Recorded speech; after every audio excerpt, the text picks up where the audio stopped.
All right, hello students. It was great to be in class with you this week. And right now I'm going to model again a blunder through QGIS where I'm just recording what I'm trying to learn. And it's 5:36 p.m. on a Friday afternoon, and I wanted to find out other ways that you could display climate data in QGIS. So I went to a tutorial and I learned a few things, and I want to try them out.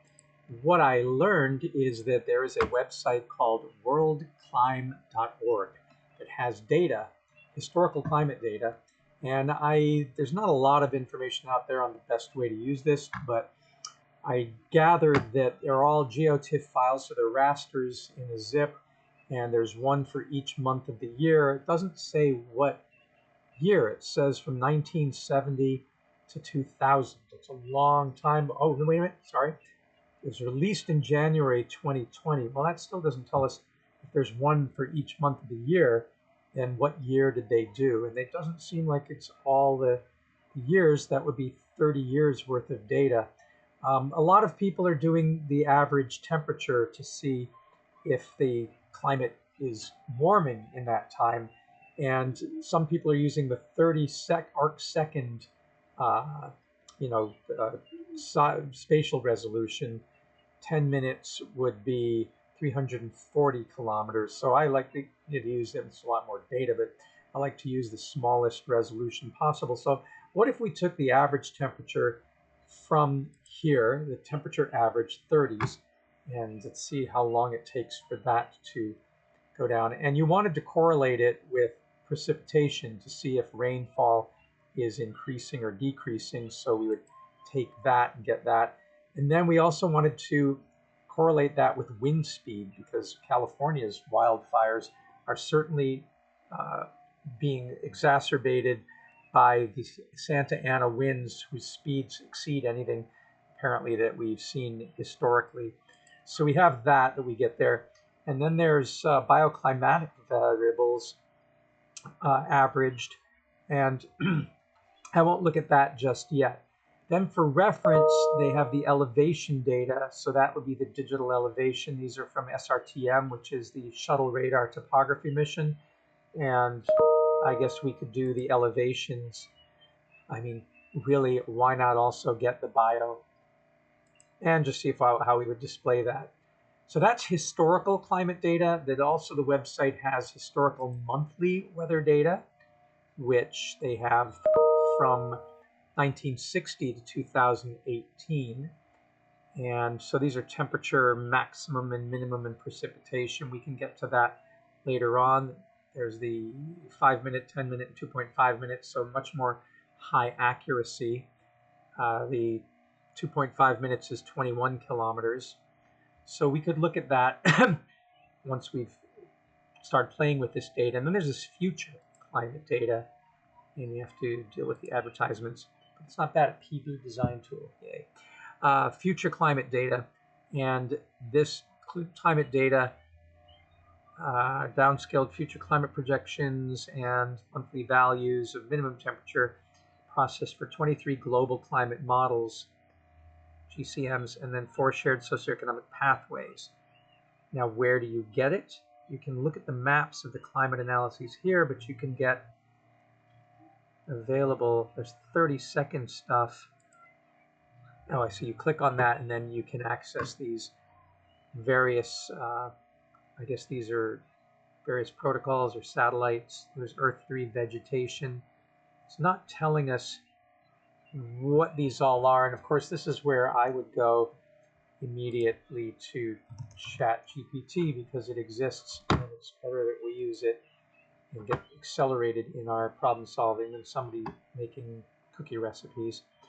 So I would take a snapshot of this, but I'd also, because it's going to read. So this is future climate, and maybe I make it smaller. Okay, and making it smaller, I'm going to ask it what these all are. So let's go to here, copy it, and go to ChatGPT.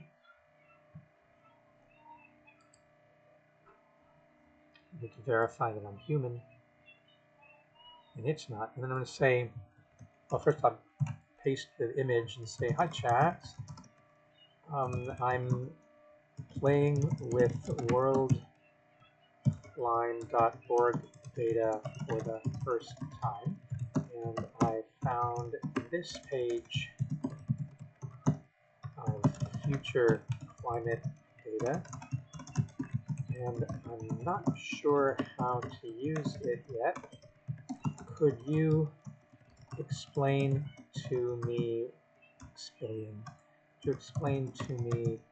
first what these data sets are and what the GCM global climate models that they are offering to us are?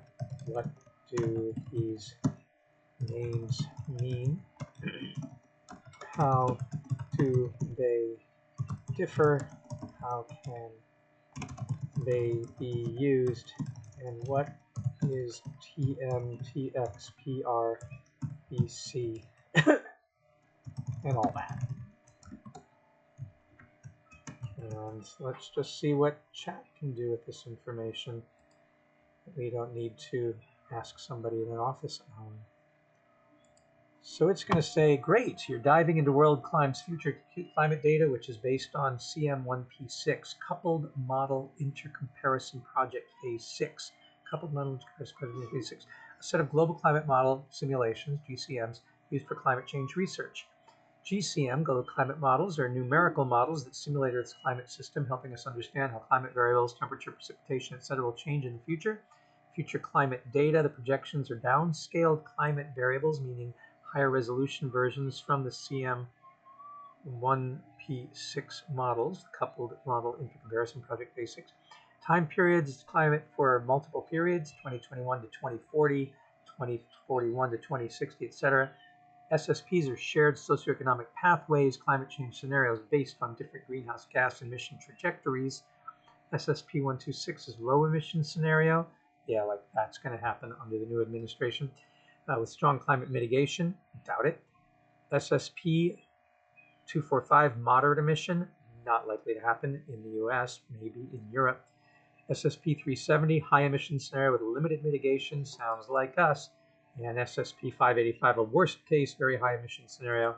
I would imagine that's where we're headed, especially if the United States wants to purchase and succeeds in purchasing Greenland and is opening up Alaska and is doing Arctic drilling and release of the methane hydrates and drill baby drill and buying the Panama Canal, taking it by force and getting rid of Puerto Rico and all the crazy things that have been making Canada 51st state. I mean, goodness gracious. So we might be heading into SSP 585. That may happen. What do the GCM means name? Right? Access, BCC, etc. represent different climate modeling centers that develop and run simulations. Okay, so these are places. Australian Community Climate System Simulator developed in Australia. Could get that one. They're almost as bad as us. They're one of the biggest coal burning and coal exporters on the planet. So doubt now as we can trust them, but maybe we can. Beijing Climate Center, climate system model from China. Centro Euro-Mediterraneano sui cambiamenti climatici. Italy, Earth system model. We can probably trust them. European Consortium Earth system model with vegetation interactions. That could be really interesting. And it says veg. FIO, First Institute of Oceanography, China. NOAA, the Geophysical Fluid Economics Laboratory. NASA Goddard Institute for Space Studies. UK Met Office Hadley Center Global Climate Model, Institute of Numerical Mathematics, Russia, Institut Pierre-Simon Laplace de France, Paris de Différence, if we pick that, Model for Interdisciplinary Research on Climate from Japan, Max Planck Institute for Meteorology in Chamonix, Meteorological Institute Research Japan, and UK Earth System Model. Maybe later. Each of these models uses different assumptions in physics to simulate the future climate so they can vary in their predictions for temperature, precipitation, and other factors. What does These abbreviations are different climate variables. TN is monthly average minimum temperature, so temperature minimum with an N. Average, X for an average, okay, monthly average. Monthly total precipitation. And bioclimatic variabilities. I didn't know what those were, but there's apparently seasonality, extremes, trends used for ecological modeling. How can you use this data? Use it to predict future temperatures and precipitation. Modeling helps analyze how climate change affects species distributions. Hydrology and water resource planning for future droughts, water availability, extreme weather events. Urban and agricultural planning. All right, farming, urban development, sustainability projects. That's us. Would you like help in downloading? I say yeah. Yes, please. That was great. Can you give me a curriculum for making best use of the data on this page for my climate, let's say our climate solutions lab? And it'll start doing that. Meanwhile, let's bundle on over to, yeah. Okay, so we're still 20 minutes left. There's a lot of stuff there. All right, so we have a curriculum for it. Equip students with skills to access, analyze, and apply WorldClim's future climate data for climate solutions using QGIS, Python, and sustainability modeling. What are the global climate models, understanding, shared segment pathways, overview of WorldClim CMIP6 data sets, interpreting climate variables, choosing the GCM research, explore the website, compare the projections, discuss how different SSPs affect climate resilience, downloading, select appropriate timeframes and scenarios, organizing, blah, blah, blah. Activities, download climate projections for a specific region, Tampa Bay, Morocco, Amazon. It's amazing it knows what I want. Load it into QGIS, visualize temperature precipitation changes, use the raster calculator to compute temperature differences between SSP scenarios. All right. So, climate data visualization, understand raster versus vector, apply color ramps and symbology, time series analysis for tracking changes. Okay, that's good. Overlay future with historical climate, animate climate change over time using the Time Manager plugin. That's cool. Should certainly do that. And compare different GCM models for the same location. That's week 3. I'm going to do that all today. Week 4, climate data analysis in Python. Use Python in Jupyter notebooks for climate data analysis. Oh my gosh. Importing and manipulating raster data set with rasterio and X-ray. All that stuff. Computing climate trends and statistical analyses. Extract them, compute anomalies, create climate trend graphs, and then topics, understanding the bioclimatic variables, mapping them, use Max and QGIS tools to model species distribution, compare historic versus projected bioclimatic variables, and identify climate resilient zones for afforestation or conservation. It's about assessing climate-driven agricultural risks and mapping suitability for species. Sounds like a noble goal.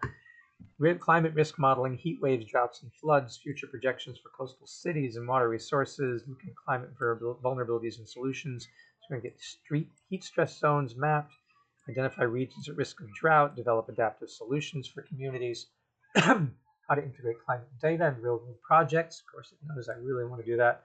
Writing a climate impact report, designing solutions for climate adaptation and mitigation. Team projects. Each group picks a city ecosystem, use WorldClim data to propose a climate resilience strategy, present findings with maps, visualizations, and policy recommendations, and then communicate the data and publish and open source data contributions, and you present your projects, and you create a GIS story map or interactive dashboard. And there. I'm going to ask it too.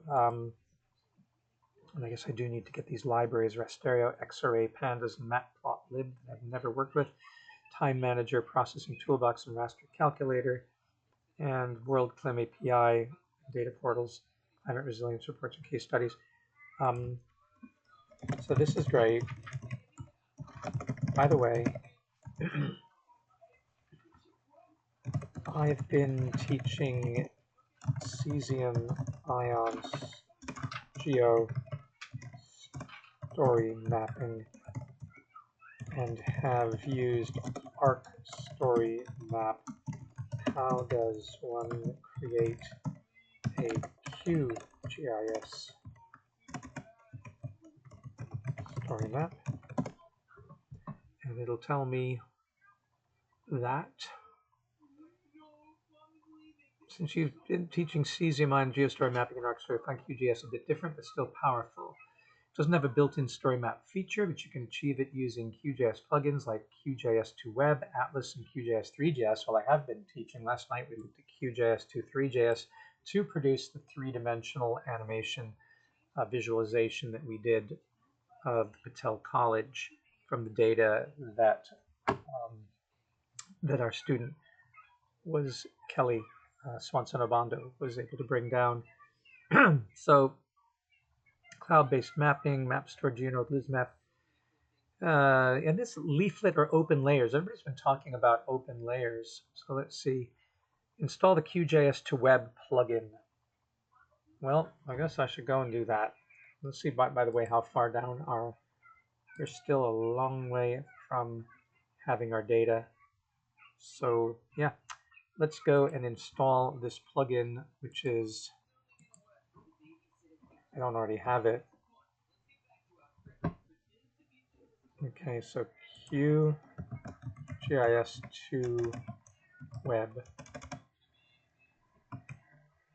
There it is. Because we have QGIS3JS. This one here is the one they're talking about. Export to an open layers leaflet web map. You can export your project to an open layers or leaflet web map. This replicates as many aspects as it can, including layers, extent, and styles. No server-side software required. And please consider a donation. Enhances open layers export. Okay. So there's a plugin for us. And we want to find open layers, because that's the other one that they are suggesting. And I don't know anything about these. So is this open layers and it just doesn't show up? No, it's not the publisher. So I don't know where open layers is. Open layers, no.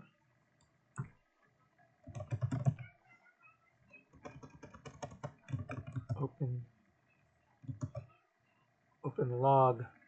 So what is open layers? Let's find out.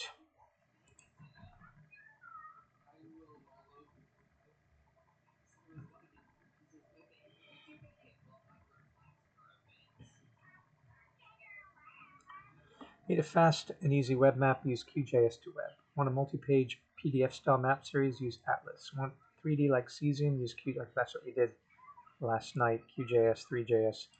Need a fully interactive storytelling platform? Use LizMap. Alright, so LizMap is a QGIS-based web mapping platform that lets you create ARC-style interactive maps using custom pop-ups, widgets, and navigation.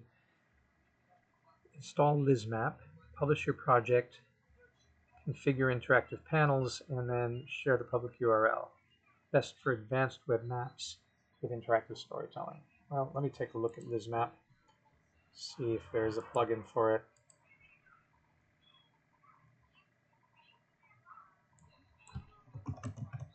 Here's LizMap. LizMap, publish it. What is LizMap server? Do we need it? Signed only for QGIS server. For QGIS desktop, install the other plugin called LizMap. All right, now that's clear. A few clicks, you can publish it. Background, all symbology is kept. All right, so I'm installing LizMap. Bog this down with too many plugins, that is for sure. So we can get there. Interactive using that. We did. You load your DEM and overlay your vector raster data, then do the settings. Extrude buildings, display heat maps. Export as an interactive HTML file hosted online. Okay. Immersive storytelling is what we're doing. QGIS Atlas allows you to create a series of maps like slides in a story by iterating over different locations.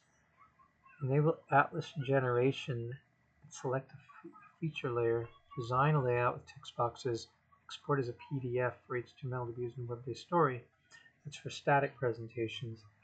So I guess Atlas is in the layout manager. Where's the layout manager? Huh, wait a minute. Open layout manager. Open layout manager. View.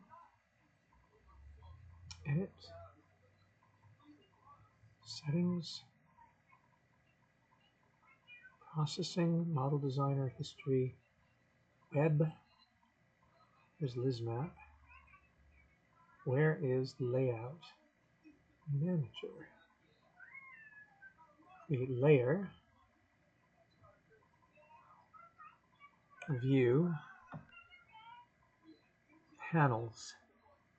There's layers. Layer styling. What am I looking for? There's LizMap. Map tip preview. Where is layout manager?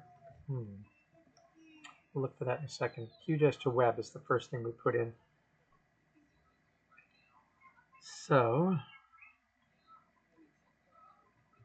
it's the best way to create an interactive, easiest way. Install the thing, prepare your map layers, use it to export as a leaflet or open layers web map. Well, let's see, do we have any data yet to pull in here? We have, some of these are already done, I guess. Just this one is not the bio. So we have the temperature average, 30 seconds, the first one that we did. Let's go down to the folder. Let's find it. And we have these already downloaded, so I can select those and cut them. And then go into my GIS photos and go to GIS for climate tutorial. And I'll put this in a new folder called, this is WorldClim.org data. And let's open that up and paste it in. These are all zipped, so I'm going to have to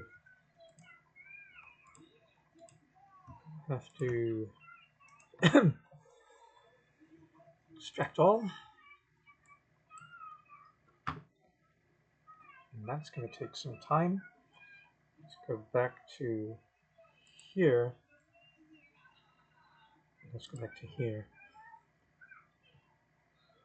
So I need to ask it what is open layer. I thought it was a plugin. And we learn that open layers is both a JavaScript library and a QGIS plugin, but they serve different purposes. Open layers is a web mapping library. Powerful open source JavaScript library that allows developers to create interactive maps on websites without relying on proprietary services like Google Maps or ArcGIS Online. That's nice. Supports multiple map layers, raster, vector, WS, WTS, GeoJSON, etc. Allows overlaying real-time data, integrates with QGIS leaflet and other web mapping framelits, works with offline maps and tile caching. That's good. Offers full customization. Used for building custom web maps and interactive storytelling maps. Open Layers plugin. Open Layers plugin was past. It allowed cut base maps. However, it's now deprecated because newer tools like Quick Map Services and XYZ tile layers in QGIS offer better functionality. Go to XYZ tiles in the browser, right-click New Connection, enter a service, or use Quick Map Services. And I've been using Quick Map Services as a web library, as a plugin, so you don't use it anymore. That's good to know, because I would have been fooled into doing it. For those who have been following the class, we know that we use Quick Map Services, and then we have access to them there. What they're talking about here is that there is this thing called XYZ tiles, and you right-click on it, and you say New Connection, and then you put in whatever that connection is, if you have one. If you don't have one, then you won't know what to do. I've put in S3 XYZ tiles, I've put in Google Satellite Hybrid, OpenStreetMap. We can ask chat to give us, can you give us other XYZ tile connections that I can plug in or I can paste in field to make new connections. Let's see what it'll give us. OpenStreetMap we have. OSM Humanitarian. Ooh, rich, nice. I like that. Just copy the thing there. OSM Cardo Light. I don't know, it says Arduino. Interesting. Satellite, Google Satellite I have. Bing, Esri, topographic maps. USA only. STAM and terrain, we'll have to look at that. Road maps and labels. Google's hybrid. Open Topo Map, great for elevation and terrain. We should probably try that. So let me put this first one in there. Go to XYZ Tails and do a new connection. And then put the URL and call it, what was it? I don't know. What did I do? I did OSM Humanitarian.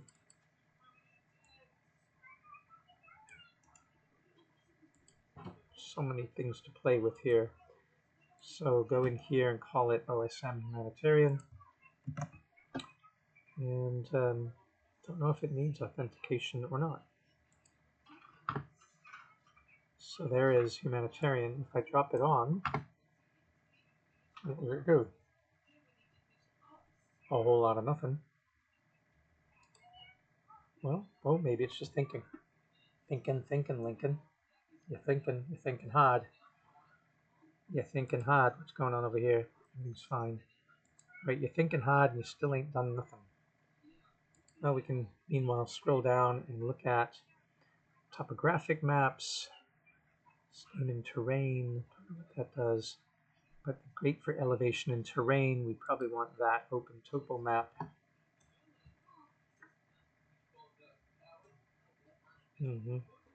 So, oh, it quit.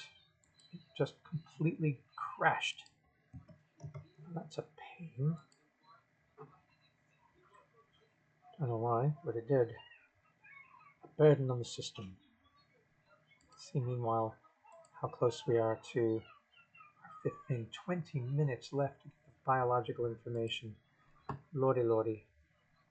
Those were deleted, okay. So we got 9 gigabytes. Oh my gosh, it's going to completely fill my drive. Yeah, memory intense, isn't it? And QGIS still hasn't loaded yet. Can you open this snack so I can eat it? All right, so I've got this back up, and I guess when I was going to the tiles, the OSM Humanitarian is there, but it didn't do anything. I'll make another connection because I had this new connection, and I tried to type in this one here, which is Open Topo Map, and ChatGPT told me that it was called Open Topo Map for Elevation and Terrain. So we'll see what that does.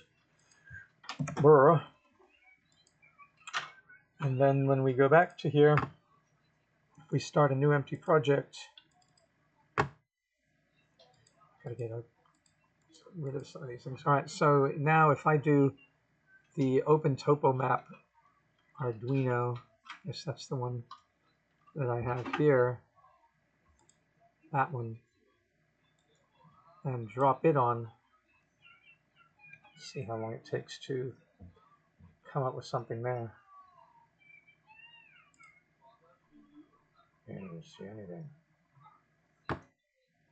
Let's just see if even any of these XYZ tiles are coming in. If I bring in the Google Satellite, I do get the Google Satellite. Right, that's good.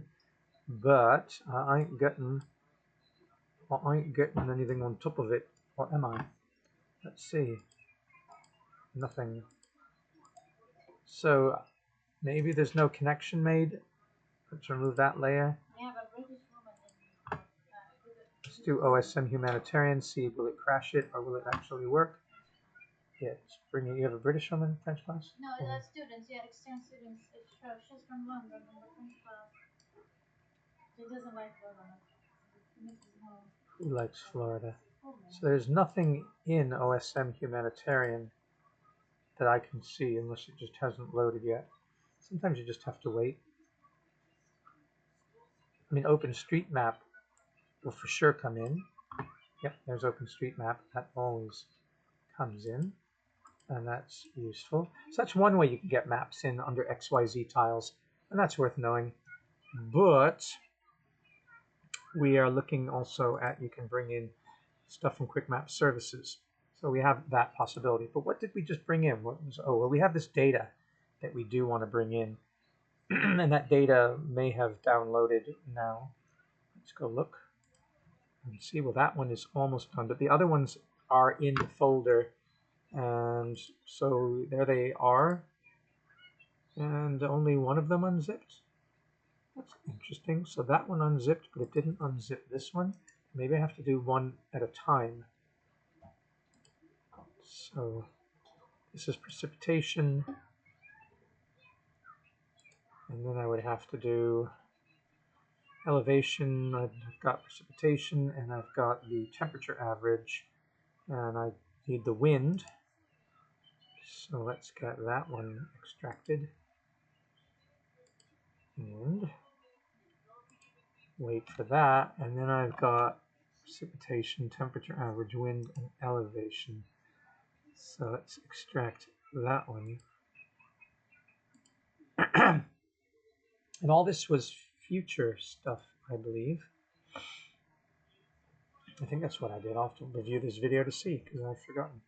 But all that's coming up, and it seems like it's almost done. This one's telling us that it's taking its sweet time to do wind and elevation. But the temperature and precipitation are obviously done. Precipitation has a, looking at it, has, oh, it also all sorts of things for that. So these are rasters on precipitation. And let's just bring in one of them. I can either add them as a raster layer by doing layer, add raster layer, go to the source. It takes a lot longer to do it that way, but I can. So I'll go for, what did we decide? We're going to do temperature, I guess, and bring that one in. That's one way to do it. Just add it. And again, we don't see any data yet. That's weird, but maybe it's all just still coming in because that little blue thing is down there. The other way to bring stuff in is to go over here and grab, I have that precipitation data. I could go into temperature average and drop that into the map. So just drag it on. But for some reason, we're not getting anything on the map yet. Maybe they're huge data sets. Oh, there it comes. All right, so that came on. So this one is the, let's see. This one is the temperature average for the world. It would seem, if you look at this map and say, well, Antarctica has to be colder, that the darker the color, the lower the temperature. The temperature average was 34 in the white. You see the hotter areas, the deserts of the world. And you see the cold things in the black at -46. So those are the ranges. And it's good to go to symbology and then go from symbology to, instead of single band gray, single band pseudo color. And then it's fun to develop a ramp color. But how do you do that? Because in the tutorial I watched, the color just suddenly showed up. So color ramp. So we could do red to green and then invert it. I could do that. So if I go red, green, and then I would hit, where is invert? Where's invert? That? Is that how you flip it? This load color map from band? No. Maybe I need to see more stuff over here. Linear, label precision, mode continuous, classify. I need to flip it around or I can't see it. Yeah. Yeah, I don't know how to convert that stuff. So if I do say apply, then it's going to calculate, but it's backwards because I want red to be hot, not cold. So how do you invert it? It should be possible just to flip it around. Layer clip out of range. Early resampling, reset, invert colors. There we go. There's that little box. Now, when I say OK and let it build, temperature average shows coolness, and there ain't nothing hot about the average temperature at 34. Interesting. Oh no, it should have flipped. Should have. Yeah. All right. So when I do this, I don't really want to have gray be the top of this. I want to have, and I've already inverted it, so it's kind of bizarre. But really what I want is I want to have dark blue be the sort of color that is inverted there. And I don't want gray here. I want it to go from blue through to magenta, and then I want it to go to yellow, and then ultimately over to red. That's what I would like to happen. And if I do that, then we see the hotter countries. All right, well, that's interesting. What about the, oh, that is, it's all temperature average. So all I got in was temperature average. So I don't need this, because this is the grayscale version, and I don't need it. So I'm going to remove that layer, because I don't need it. That's what I've got. And I'm going to bring in, that is temperature average. How do we save this on? What battery is on? Oh, somehow this thing got unplugged. Hold on. Nope. There we go. All right. So that was temperature average, and I should not have been using that. I should have been using precipitation. And there's the precipitation one, and I'll just drop that on. And I also want to get the wind. So I'll drag that up. All right. So now, if I said, well, I don't, there we go. So this is wind. And the wind, we would also click on and say we want single band pseudocolor. High winds should be under, is there a model we want to use? High winds on the color ramp could be done in, let's try Viridis. And the highest winds would be yellow. No, yellow's such a nice color. I wish it would just, all right, so I'll invert those and say okay. And so what we're trying to say is that the highest winds are in, yeah, well, we've flipped it. That's what's weird. So it should be reflecting here. This is going to drive me nuts because styles, it's backwards when we hit invert. It says that the 36.1 is yellow, but it's inverted. So really, it would look like this. Why on earth? So you know what I have to do? I have to go in here, instead of doing invert, which is a mess, I want to say that low winds is yellow. Color 1 is going to be low wind, and I'm going to say kind of a yellowish friendly sun thing, and the highest is going to be like these Arctic winds, so they're going to be like dark blue. And then let that be the gradient, type continuous discrete.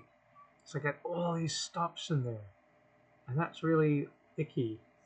And I don't want all these things. Why is that in there? Delete, delete. Can I select a whole bunch of these? Delete, delete, delete, delete, delete, delete, delete. I didn't ask for all these discrete. I'll just hit, I can just hit the delete key until I get what I want. All right, that's more or less what I want. So I want to say that yellow is low wind. I'll apply that. There you go. Yellow is low wind. The highest winds seem to be in these regions over here. And where's California sitting all that? Now to see California, I think what I learned is that you can go to coordinate. Can you go to coordinate and go to world? Get that and get rid of that, and I'll say world. Yeah, what the world does. That's weird. You type into the word into coordinate, this thing called world, and you get a world map so that you can see countries. Oh, it's not very broken up, is it? And you're supposed to go to simple fill and turn the fill style to no brush, I think. Yeah, then it's transparent. But that's not giving me countries. I wonder what happens if I say countries. You never know. Countries. What do you think? Doesn't know what the heck I just asked for. Doesn't know. But it does have countries in it. Alright, well that's kind of fun to have world map up there anyway. And then the thing about my temperature average, I guess I should go in here and get rid of the invert. Don't invert that, because it just becomes a headache to figure it out. Go in there and tell it that what we want to do is we want color ramp to go from blue being cold, color 1 being cold, and then color 2 being hot, and then these things go from, I'm going to get rid of these actually, and that's the continuous movement of it, and apply. And now we know that 34 degrees is down here and the colder temperatures are down there, and if you look at that with wind, then the winds are strongest in Arctic blue up in the north of winds. And then the precipitation, if we look at that, precipitation is highest in the Amazon, as it should be, and we should change that from single band gray to single band, and we want to make it that the highest precipitation is yellow. That's fine. What are we using for this? We're using a whole different thing there, but that's not too bad because it's breaking the data up as it should be, and it's saying the highest precipitation is in yellow. So there is what you see. You see the highest precipitation down in these areas. You can correlate. It's looking like California has high precipitation, which is weird. So I want to remember what data set I was using for this. Let me put OpenStreetMap right on top of this so I can see California on top of the world map. And then I would have to go into that and I would have to tell it that I want it to be what? Invert colors. I don't want to invert colors. OpenStreetMap, I simply want it to be transparent. Maybe if I do this transparency, that's not really going to be good. And there's OpenStreetMap, not just as the United States anyway, so it doesn't really. Oh, made it less, but it's not really telling me anything anyway. Oh, yes, it does. Yes, it does. Look at that. OpenStreetMap does have the stuff. So what we're looking at in terms of wind, is this wind we're looking at? No, we're looking at precipitation. So precipitation, the highest precipitation is in these areas here. And the lower precipitation is down there. Still, Phoenix and stuff has lower precipitation. I'm trying to remember what this was in terms of, is this future predictions? Like there is heat and temperature average is going to be quite hot in those areas. So we have all this data now. So let me save this. We have WorldClim.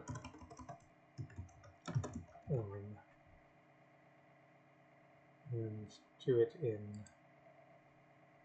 WorldClim.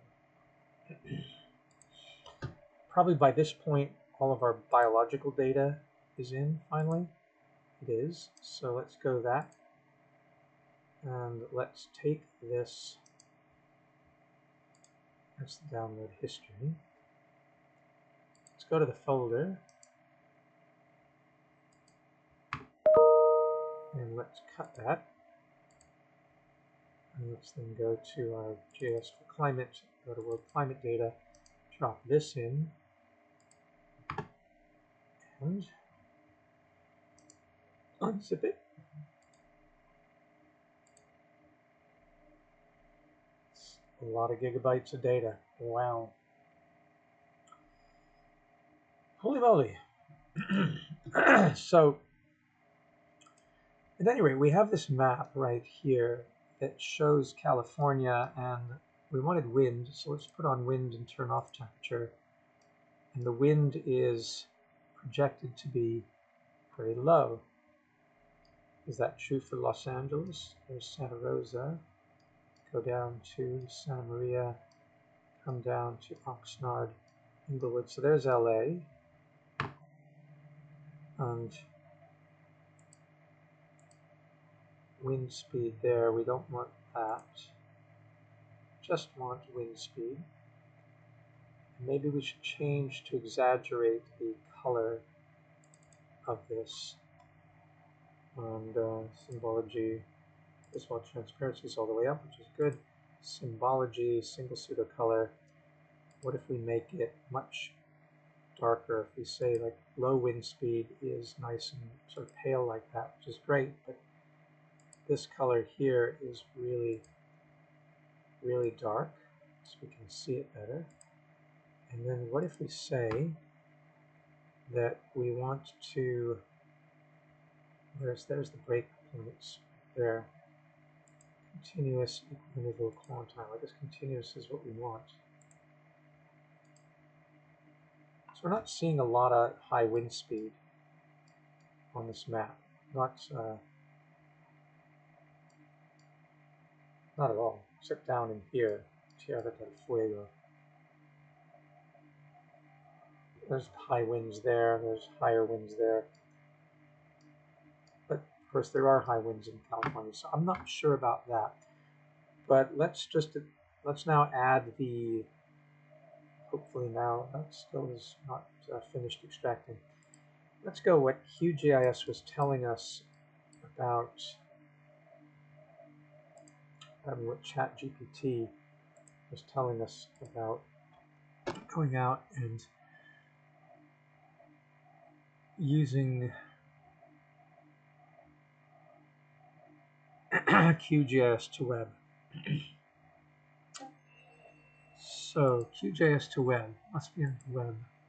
QGIS to web, create web map, and then you say, I'm going to put in OpenStreetMap is visible, world map is visible, and then the wind is visible, and then save them, export, check, unchecked, apply.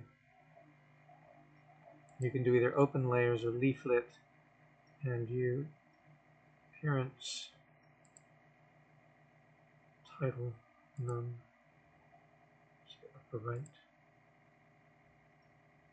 abstract, none, layers list, attribute filter, shield out of the layers list, expanded.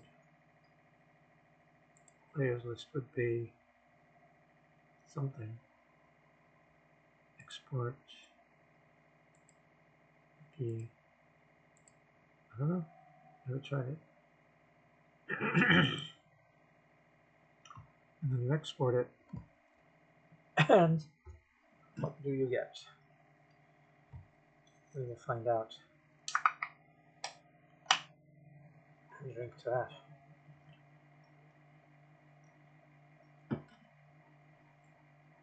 Did the libraries, it's still exporting. I'm going to put this on pause. This is boring. So while waiting for that to happen, I'm reading my YouTube comments, and thank you in the class who have commented on our QGIS for Nexus Thinking. Carissa's saying the comparison between Vienna rewilding the Danube and Florida, North Carolina's avoidance of adaptation was an apt example of the necessity and potential for urban planning for climate change. City planning flooded last year, Ping River in Chiang Mai, Thailand, Valencia, Spain, Paris. Right, France, and flooding in India and Bangladesh. Change our shared planning system and impact on the QGIS contains continuity of sustainability solutions on a planetary scale. Essentially, the planetary system better than the planet in the space and time. Excellent. So, yes, for those insights, comments. That, and then Berlin has said something integrating this plan from the to make JS modules. Everyone too. Good. Good, good, good. Marvelous.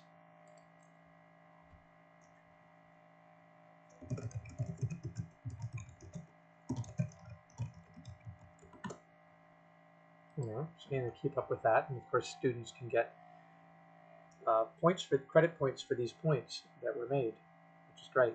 So we can use all of that. Let's see now if QGIS has finished exporting.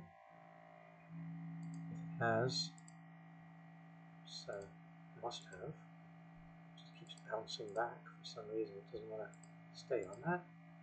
Weird. Yeah, okay. So progress doesn't say, or not responding. Maybe we've overburdened the CPU, unfortunately, and I'm not sure where it's exporting to, so I can't get into it yet because it still seems to be processing. As for that other layer, oh god, this is completely frozen. That's not responding. Alright. So they certainly didn't have that problem in this tutorial that I watched. There are these tutorials acquiring climate data for WorldClim. And I'll get back to you. So no, so I was on historical climate data. That's where I got these rasters. I got the bioclimatic, the elevation, and the average temperature, precipitation, and wind speed. This was historical from 1970 to 2000, and that would be accounting for why the wind doesn't show up in any significant way for California.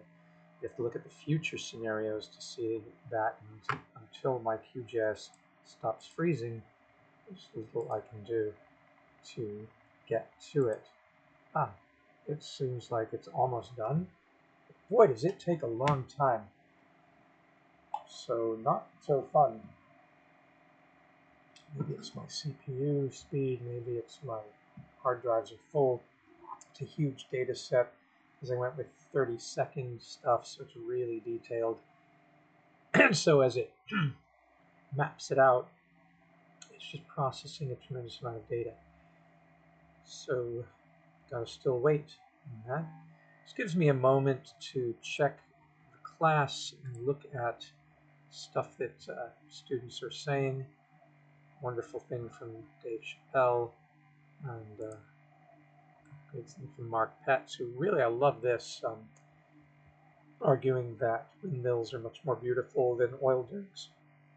And that certainly is something I agree with. It reminds me of riding a bicycle on the Cahuenga Pass, I guess it was, in Los Angeles, going to South LA and passing all these barracks. It was just ugly as sin. And love this. I just wanted to add two things. I love the importance of skepticism in science. Skepticism but not denial. Be skeptical. True about everything. Skepticism as a science. Beg to be proved wrong rather than right. Fascinating. And we can stop a great amount of negative effects of hurricanes with offshore wind farms. So there's a no-brainer. So cool. So he's made a point here and a point here, and he's pointed this out. So it's 1, 2, and then 3, 4, 5, 6, 7, 8, 9, 10, 11, 12, 13, 14, 15. I think this is certainly 15 at least points. So we'll go there. I can hear my CPU still grinding away. So wow, it sure is still taking a long time. And if we go back to the class, that's brilliant what Mark has said. And Dave, we'll get there. What do we have on the dashboard for the first week? Attendance. So let's open that link in a new tab. See who that might be. James Adams. Food sustainability focus. Good. Mm-hmm. Yeah, this is really good stuff.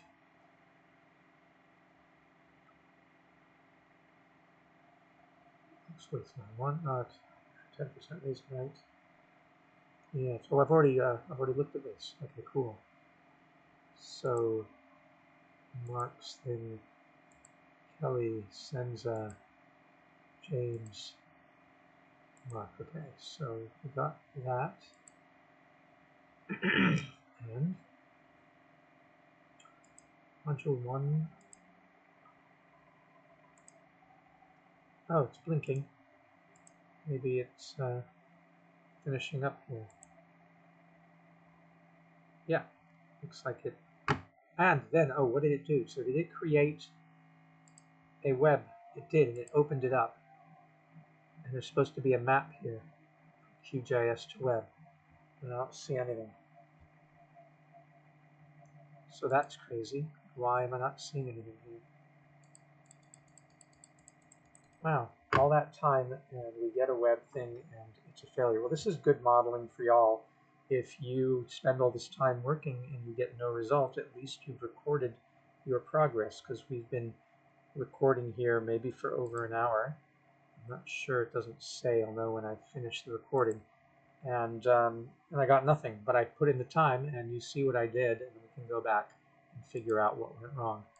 So that is the good thing about doing this, is you record and you'll know, and you can still get your 2 points per hour by putting that in there, putting that out there. I'm curious if I can drop in that bioclimatic information. So the bioclimatic is this one here, and there's one that seems to correspond to the same thing. So if I drop that in, what does it give us? Seems, there it is. All right, so bioclimatic, just turn off the wind. Bioclimatic, I don't know what that variable really is.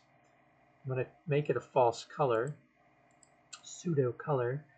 I'm going to use, well, this color ramp that it wants is fine. So yellow is the highest value and blue is the lowest.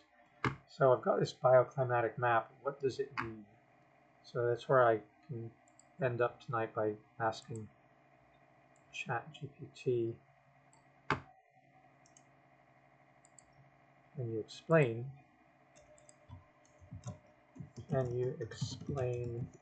this bioclimatic map I just produced from the WorldClim data? And let's see what we get.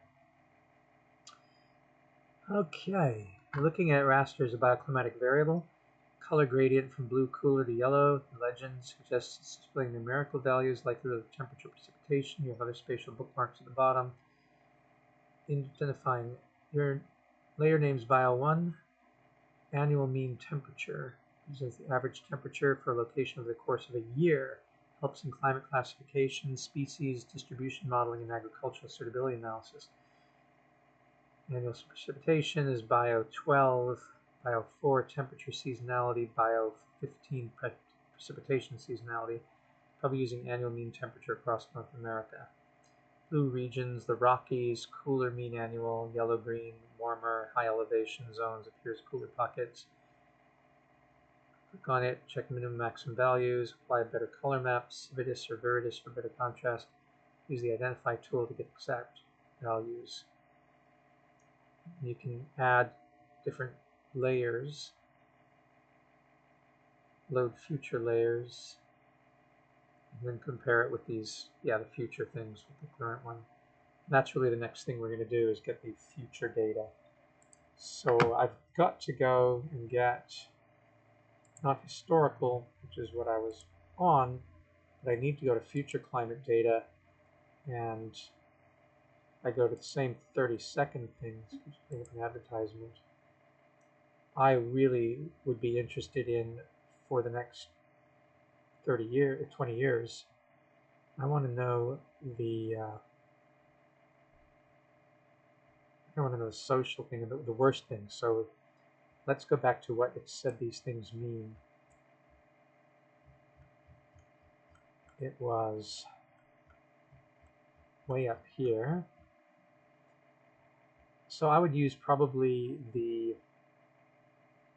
I'm going to use the French data, which is the IPSL. I'm going to get the monthly average maximum temperature. Or maybe I should do BC. We'll start with the temperature, the TX for temperature. And I want to use the high socioeconomic pathway. So if I do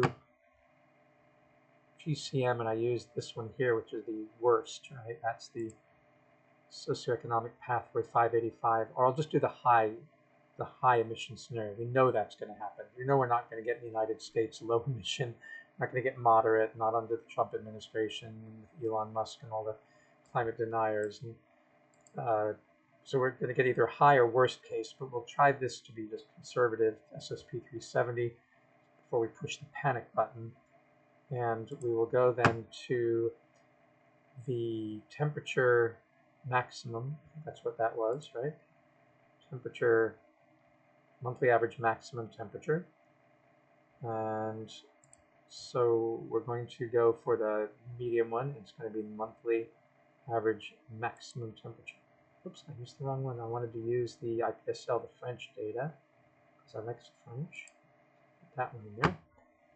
It seems like it's going to take a while to download, so we might as well, we'll leave it there. I'm going to cancel the first one because I don't need it. So I'm using the IPSL. It's going to take 30 minutes. Oh my goodness gracious. The big data set that is. All right, well, good to know. And then I'll be able to compare that with the temperature data average that I had here. I also want to look over at Morocco because that's my area of interest and see what the data is going to show for Morocco. And continue to figure this great stuff out. So what I think I'll do now, because it's going to take a while to get this stuff and it's dinner time, is I'm going to end this now. This was the bio. I'm going to end this now, and I'm going to come back later on and start another one. This is how I spent my time this evening. And I think I learned a lot.